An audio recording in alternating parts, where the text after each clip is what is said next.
পশ্চিমবাংলার মানুষের আর অপমানের শেষ নেই।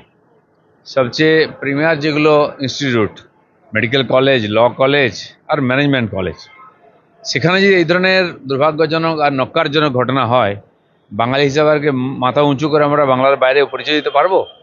আজকে সেই সংকটের সময় এসে গেছে। সারা পশ্চিমবাংলার লোককে এটা ভাবতে হবে যে কারা সরকার চালাচ্ছে। মমতা ব্যানার্জির কোনো স্টেটমেন্ট আমরা দেখি না। তার মানে কি উনি এগুলো সমর্থন করছেন? তার অনুপ্রেরণায় এই সমস্ত ধর্ষণের ঘটনা হচ্ছে? এটা আমাদেরকে ভেবে নিতে হবে তাহলে এরপরে। সিদ্দিকী বলছে সংখ্যালঘুদের ব্যবহার করা হচ্ছে তেজপাতা, খাওয়ার মধ্যে তেজপাতাটা স্বাদ বাড়ানোর জন্য। আবার ইব্রাহিম সিদ্দিকী বলছে চায়ের ভাড়ের মতো, মানে চাকে না, আমি বলছি এই যে নেতারা মুসলমানদের, যারা এতদিন মুসলমানদেরকে ঠিকা নিয়েছিলেন, মুসলমানদের ভোটের এরা হচ্ছেন এজেন্ট।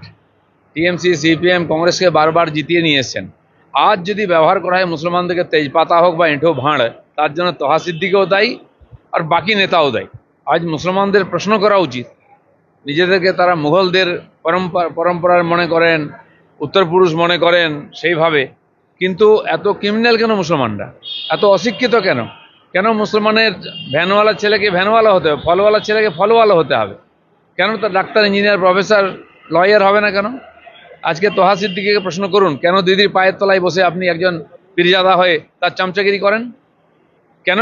আর আজকে কালকেও হয়েছে, আমি যেখানে থাকি ভাঙড়েতে বোমবাজি হচ্ছে, মরছে। কে বোম মারছে আর কে মরছে, কে জেলে যাচ্ছে? সব মুসলমান। তার জন্য বিজেপি দায়ী নেই কমপক্ষে। আর ওই পরিপ্রেক্ষিতে নওশাদ সিদ্দিকী বলছে যে বিজেপির জুজু দেখিয়ে সংখ্যালঘুদের ভোট হাতিয়ে নিচ্ছে। নওশাদ সিদ্দিকী না, নওশাদ সিদ্দিকী কার ভয় দেখিয়েছে? উনিও তো মুসলিমদের ভোটে নিয়েছেন, কিন্তু দুপক্ষই মুসলমানদের মারছে, মারাচ্ছে। কেউ মরে চলে গেল নিচে, কেউ চলে গেল জেলে। লাভটা কার হচ্ছে? মুসলমানরা এখানে দাওয়ার বোর্ডের মতো ব্যবহার হচ্ছে। আমরা তো বারবার এটাই বলেছি। মোদী কমপক্ষে এটা করেননি, তিনি সবকা সাথ সবকা বিকাশ করেছেন। মোদীজি এখানকার একটি মুসলমান ছেলের জন্য যে স্টাইপেন্ড পাঠান, সেটা ভেঙে দুটুকরো করে দুজনকে দিয়ে মমতা ব্যানার্জি ভোট নেন। ভাবতে হবে মুসলমানদের নিয়ে কি হচ্ছে।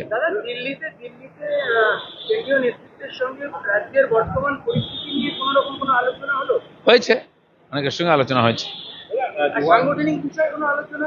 না, সংগঠন আমি দেখি না। সংগঠনের ব্যাপারে ওনারা জিজ্ঞেস করেছেন, আমি জানিয়েছি। 2019 সালে 8ই জুন যে ভাঙ্গিপাড়ায় যে 3জন বিজেপি কর্মী খুন হয়েছিল, পাশাপাশি একজন তৃণমূল কর্মীও খুন হয়েছিল। তৃণমূল কর্মী এবার বলছে যে পুলিশের ওপর আর বিশ্বাস নেই, সিবিআই দ্বারস্থ হচ্ছে। তাই এতদিন যখন আমরা সিবিআই চাইতাম, তখন টিএমসি বলছে আমাদেরকে বদনাম করা হচ্ছে বাংলার লোক। বাংলার পুলিশের উপর যদি লোকের বিশ্বাস থাকতো, তাহলে আরজি কর আন্দোলন আবার শুরু হতো না। বা টিএমসির নেতারা যখন আক্রান্ত হচ্ছেন, গুন্ডাদের দ্বারা মারা যাচ্ছেন, তার পরিবারও সিবিআই চাইতো না।